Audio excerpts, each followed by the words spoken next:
எனக்கு சந்திரபாபு நாயுடு கார் அவர்கள் எனக்கு மிக நெருங்கிய நண்பர்.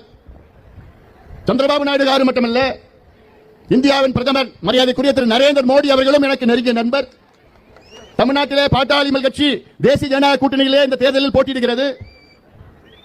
பிரதமர் நரேந்திர மோடி அவர்களை என்னைக்கு நேரில் போய் நான் சந்திக்கலாம்.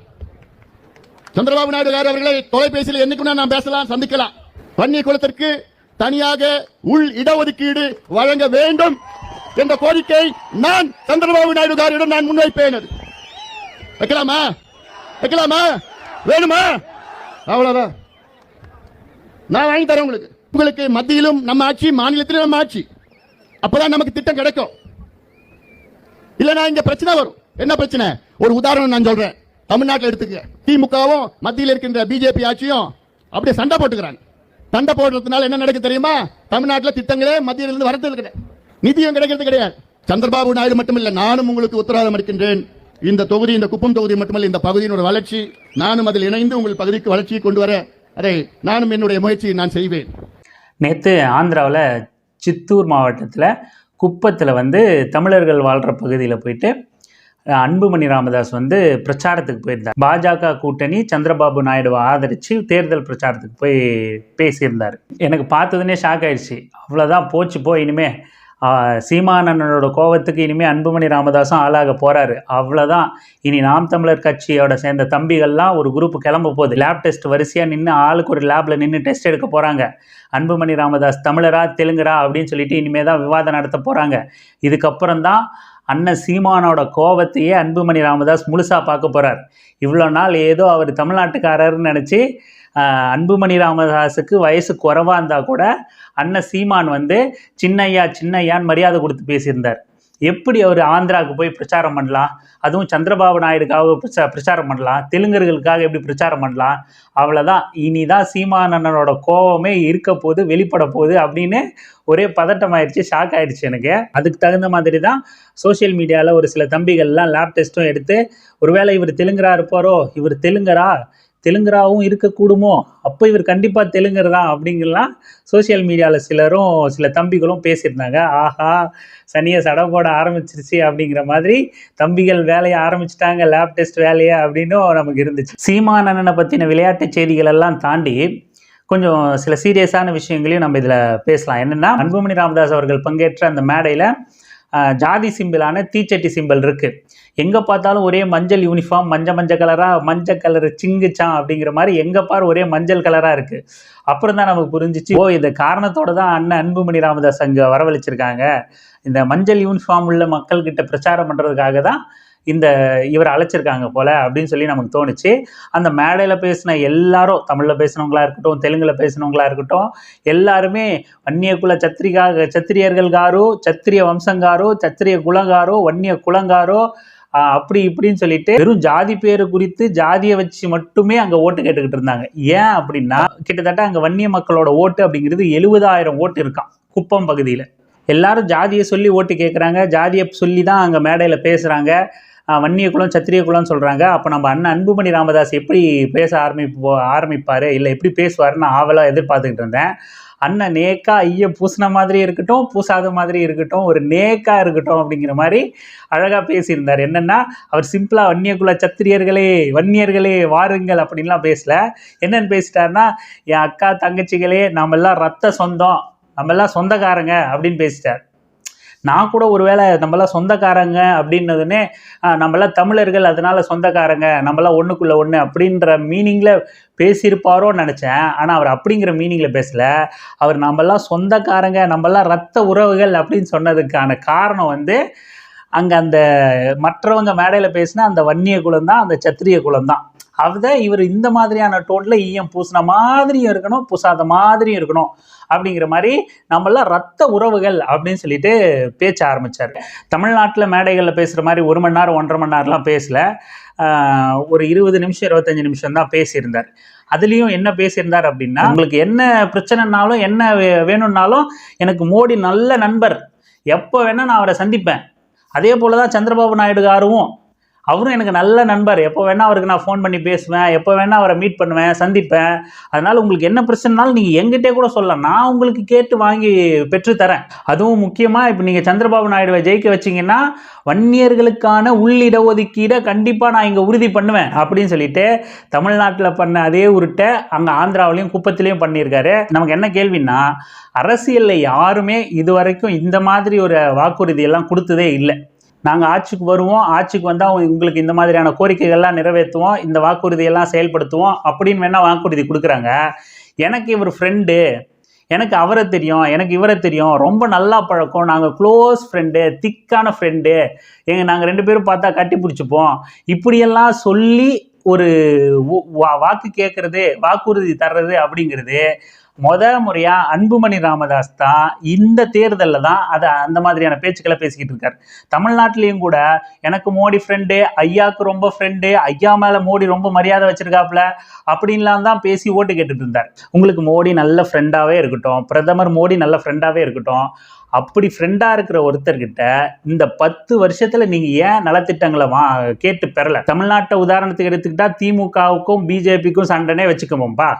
ஆட்சியிலேயே இல்லாத நீங்கள் தான் கிட்டத்தட்ட 20-30 வருஷமாக இந்தியாவே ஆண்ட மாதிரி இந்தியாவுக்கு நாங்கள் எத்தனை திட்டங்கள் கொண்டு வந்திருக்கோம், தமிழ்நாட்டுக்கு நாங்கள் எவ்வளோ திட்டங்கள் கொண்டு வந்திருக்கோம் தெரியுமா, எத்தனை இடஒதுக்கீடு வாங்கி கொடுத்துருக்கோம் தெரியுமா, அப்படின்லாம் ஆட்சியில் இருந்த கட்சி கூட பேசாத அளவுக்கு பாட்டாளி மக்கள் கட்சி பேசுது.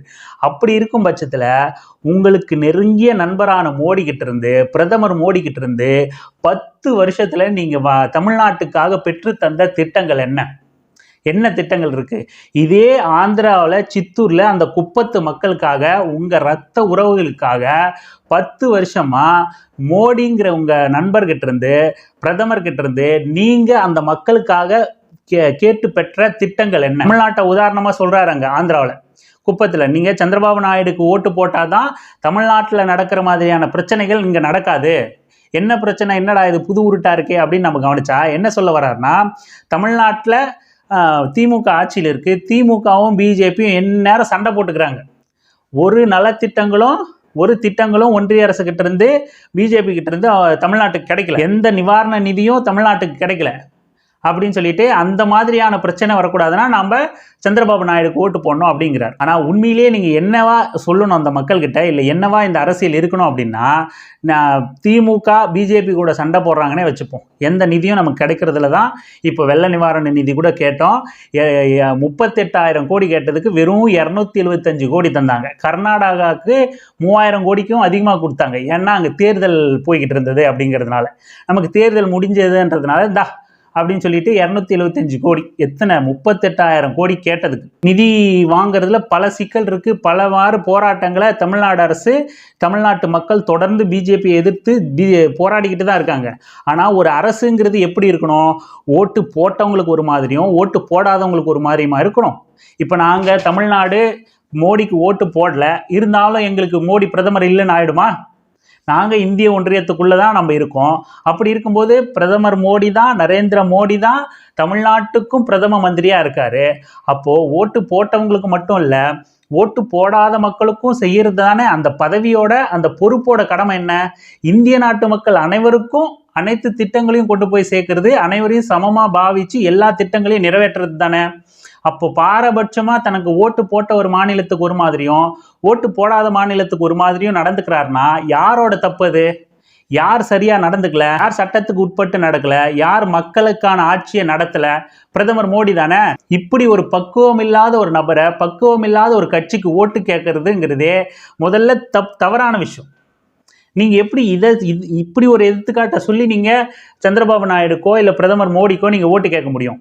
திமுக மேல நமக்கு விமர்சனங்கள் இருக்கலாம், இருந்தாலும் கூட முதல்வர் மு க ஸ்டாலின் பதவி ஏற்கும் போது என்ன சொன்னாரு? எனக்கு ஓட்டு போட்ட மக்கள் மட்டும் இல்ல, ஓட்டு போடாத மக்களும் இவருக்கு ஓட்டு போடாம போயிட்டுமே அப்படின்னு சொல்ற அளவுக்கு நம்ம எங்களோட ஆட்சி இருக்கும், எல்லாருக்கும் சமமான சமத்துவமான ஆட்சி இருக்கும், எல்லாருக்கும் எல்லா திட்டங்களும் கொண்டு போய் சேர்ப்போம் அப்படின்னு சொன்னார்ல. இதுதானே ஒரு மக்கள் பிரதிநிதியோட கடமையா இருக்கணும், நிலைப்பாடா இருக்கணும்.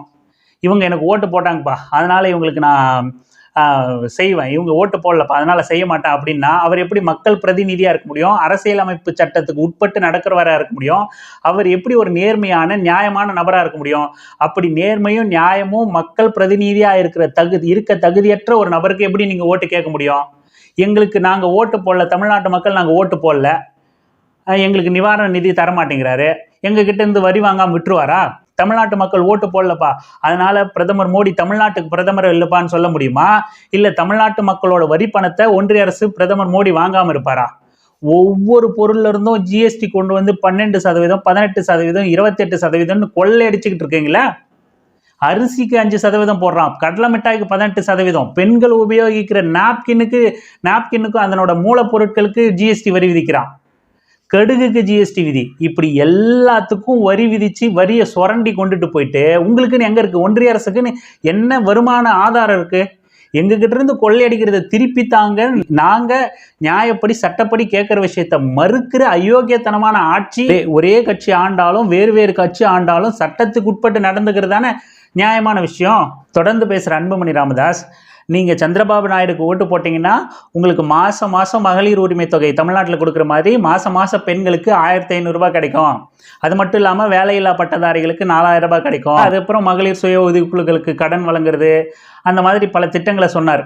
விவசாயிகளுக்கு ஊக்கத்தொகை, இந்த மாதிரி மானியம் கொடுக்கறது, 20,000 ரூபாய் கொடுக்கறது, இந்த மாதிரியான திட்டங்கள்லாம் நலத்திட்டங்கள்லாம் இருக்குது, அதனால் சந்திரபாபு நாயுடுக்கு ஓட்டு போடுங்க அப்படின்னு சொல்லிக்கிட்டு இருந்தார். இப்படி நலத்திட்டங்களை சொல்லி நாங்கள் வந்தால் செய்வோம்னு சொல்லி, சந்திரபாபு நாயுடுக்கு ஓட்டு போட்டால் செய்வோம்னு சொல்லி ஓட்டு கேட்குற அன்புமணி ராமதாஸ்க்கு நம்ம என்ன கேட்குறோம்?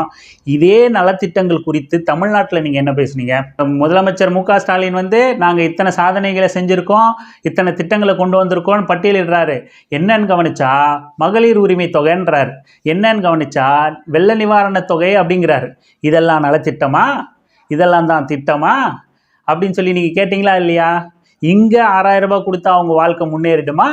மகளிர் உரிமை தொகை 1000 ரூபாய் கொடுத்தா அவங்க வாழ்க்கை முன்னேறிடுமா? அப்படியெல்லாம் கேட்டிங்களே. இப்போ அதே விஷயத்த ஆந்திராவில் போயிட்டு சந்திரபாபு நாயுடுக்கு ஓட்டு போட்டிங்கன்னா நாங்கள் மாதம் 1500 ரூபா தருவோன்னு பேசுகிறீங்களே, இது எந்த விதத்தில் நியாயம்? கூடுதலாக ஒன்று சொல்கிறார், இதெல்லாம் சாதாரண திட்டங்கள் தான், இதெல்லாம் விட ஒரு பெரிய திட்டம் நான் வச்சுருக்கேன், அதுதான் கோதாவரி காவேரி இணைப்பு திட்டம். நீங்கள் இந்த தடவை சந்திரபாபு நாயுடுக்கு ஓட்டு போட்டிங்கன்னா பிரதமர் மோடி 3வது தடவை கண்டிப்பாக வந்துடுவார் ஆட்சிக்கு. வந்ததுடனே கோதாவரி காவிரி இணைப்பு திட்டத்தை நாங்கள் கொண்டு வந்துடுவோம் அப்படிங்கிறார்.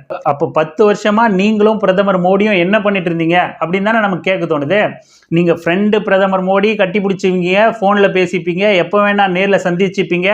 அப்படின்னும் போது காவிரி கோதாவரி திட்டத்தை இந்த 10 வருஷம் போதாது அவங்களுக்கு நிறைவேற்ற திட்டம் கொண்டு வந்து ஒரே ஒரு நாளில் ஓவர் நைட்டில் ஆட்சியை கவிழ்க்கிறீங்க.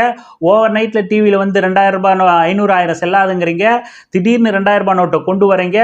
ஒவ்வொரு நாள் ஓவர் நைட்டில் சிங்கிள் டேல எல்லா முடிவும் எடுத்த மோடி அரசால் 2000 ரூபாய் அறிவிக்கிறாங்க, 2000 ரூபாய் வாபஸ் பெறாங்க, இடி ரைடு விடுறாங்க, அமலாக்கத்துறையை ஏவுறாங்க, எதிர்கட்சிகளை முடக்கிறாங்க, முதலமைச்சர்களை கைது பண்றாங்க. இத்தனையும் சர்வாதிகாரத்தனமா பண்ண மோடி அரசால காவிரி கோதாவரி திட்டத்தை நிறைவேற்ற மட்டும் 40 வருஷம் உங்களுக்கு, 50 வருஷம் உங்களை ஆட்சிக்கு கொண்டு வரணுமா என்ன?